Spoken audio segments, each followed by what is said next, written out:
Lorsque nous avons parlé de la notion de portée de variable, nous avons expliqué que nous pouvions avoir une variable d'un nom donné, par exemple une variable x, qui coexiste dans le même fichier à l'intérieur d'une fonction et à l'intérieur d'un module. Nous avons également expliqué que les modules isolaient complètement leurs variables. Comment est-ce que ce mécanisme d'isolation des variables fonctionne? Il fonctionne avec ce qu'on appelle des espaces de nommage. Un espace de nommage regroupe un ensemble de variables appartenant à un objet. En Python, les modules, les fonctions, et nous verrons également les classes et les instances, définissent des espaces de nommage.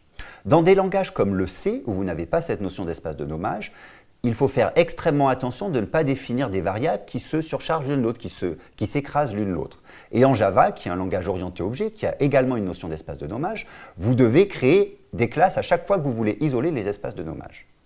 En Python, comme les modules définissent des espaces de nommage, vous avez quasiment gratuitement cette notion d'isolation des variables dès que vous commencez à écrire votre première ligne de code. Nous allons voir dans la suite comment est-ce que les modules isolent les variables à travers les espaces de nommage. Regardons cette notion d'isolation des variables par les espaces de nommage dans les modules. Donc je vais commencer par créer un module spam.py, donc un fichier Python qui s'appelle spam.py.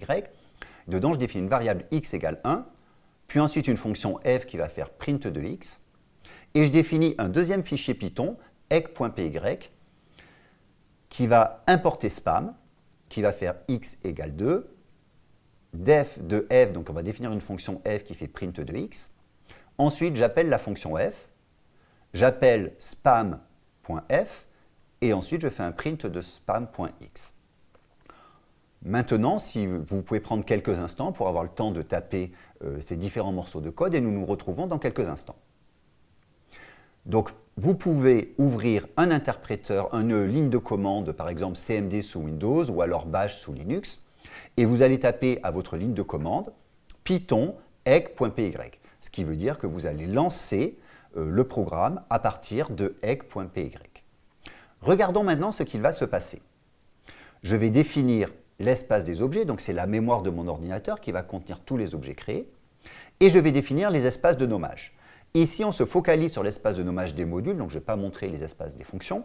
Donc on va avoir un espace de nommage pour spam et un espace de nommage pour egg. Je vous rappelle cependant que les fonctions ont leur propre espace de nommage qui est créé à l'appel de la fonction et détruit dès que la fonction retourne. Maintenant, commençons par la première ligne de code. La flèche rouge vous montre le fonctionnement de l'interpréteur, comment est-ce que l'interpréteur va évaluer chaque ligne de code. Ma première ligne de code, lorsque j'appelle python de egg.py, consiste à évaluer import spam. Je vais donc aller chercher le fichier spam.py. Nous verrons dans une prochaine vidéo le mécanisme exact de recherche de ce fichier. Et nous allons maintenant, pour créer l'objet spam, l'objet module spam, commencer à évaluer le code de spam.py. La première ligne de code dans spam.py, c'est x égale 1. Je vais donc créer un objet entier 1 dans l'espace des objets et une variable x qui est dans l'espace de nommage de spam. Maintenant, cette variable x va référencer l'entier 1. Puis j'arrive à la ligne def f. Je vais donc créer un objet fonction, puis je vais créer une variable f dans l'espace de nommage de spam qui va référencer cet objet fonction. Je vous rappelle que le bloc de code d'une fonction n'est évalué que lors de l'appel, pas lors de l'importation.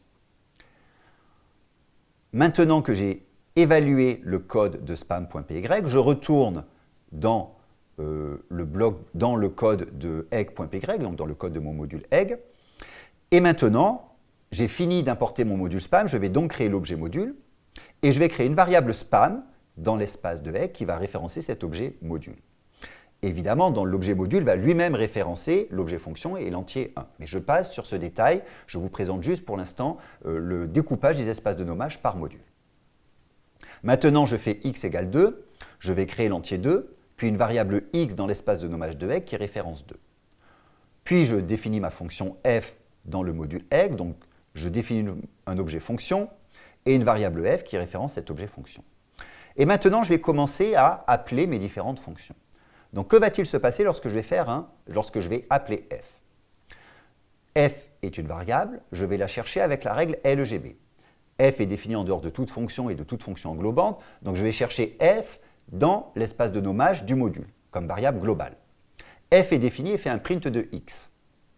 X dans ma fonction f est une variable. Je cherche x avec la règle LEGB. X n'est pas défini dans la fonction, il n'y a pas de fonction englobante. Elle est définie globalement, c'est la variable globale définie dans l'espace de nommage de Hegg. Regardons ce que vaut x dans l'espace de nommage de Hegg. Elle vaut l'entier 2, ça va donc me retourner l'entier 2. Maintenant, je fais un spam.f. Qu'est-ce que ça veut dire exactement? J'ai la notation point, ça veut donc dire que je vais accéder à f dans l'espace de nommage de spam. Je vais donc appeler ma fonction f dans l'espace de nommage de spam. Ma fonction f fait un print de x, x est une variable dans spam. Je cherche x avec la règle LEGB. X est défini localement, non. Il n'y a pas de fonction englobante. Elle est définie globalement, c'est la variable définie dans l'espace de nommage de spam. Que vaut cette variable au moment de l'évaluation de f? On regarde, x dans l'espace de nommage de spam vaut actuellement 1. Ça va donc afficher l'entier 1. Puis pour finir, je fais un print de spam.x. Ça veut donc dire accède à l'attribut x qui est défini dans l'espace de nommage de spam.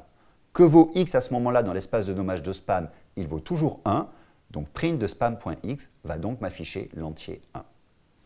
Donc en résumé, vous avez cette notation qui est très importante, qui est objet.attribut, qui veut dire accède à l'attribut dans l'espace de nommage de mon objet. Lorsque cet objet est un module, ça veut dire accède à l'attribut dans l'espace des variables globales de mon module. Nous verrons que dans le cas des instances et des classes, nous avons un mécanisme de recherche d'attributs qui est un petit peu différent, mais nous en parlerons dans une prochaine vidéo. Les espaces de nommage en Python isolent les variables, mais ils n'isolent pas les objets. Par conséquent, avec des mécanismes d'espace de nommage, vous pouvez tout de même avoir des références partagées vers des objets mutables. Donc vous avez deux variables dans deux espaces de nommage qui peuvent référencer le même objet. Cet objet étant mutable, si vous le modifiez, il sera modifié par effet de bord, donc les deux variables dans les deux espaces de nommage différents verront cet objet modifié. On peut également se demander comment est-ce que les espaces de nommage sont implémentés en Python. En Python, rien n'est caché. Donc on peut très facilement expliquer comment sont implémentés les espaces de nommage. En fait, ils sont implémentés en général sous forme de dictionnaire. Comment fonctionne cet espace de nommage? La clé du dictionnaire correspond au nom de la variable. La valeur correspondant à cette clé va être la référence vers l'objet qui est référencé par la variable.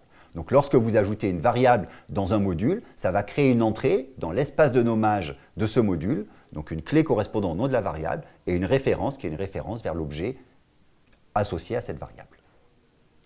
Les espaces de nommage permettent une parfaite isolation de vos variables. Et leur grande force est que pour accéder à l'attribut dans un autre module, dans un autre objet, vous devez utiliser une notation explicite qui est votre objet point l'attribut. Donc en rendant ce mécanisme explicite, vous n'avez plus aucun risque d'erreur ou de collision de variables par erreur. Je voudrais également rajouter que la règle LEGB que nous avons vue permet en fait de savoir où la variable que vous référencez a été définie, c'est-à-dire dans quel espace de nommage cette variable a été définie. Donc en fait, Python est vraiment construit autour de cette notion d'espace de nommage, et cette notion d'espace de nommage, en rendant l'accès aux attributs explicites, facilite extrêmement le développement et la maintenance du code. À bientôt!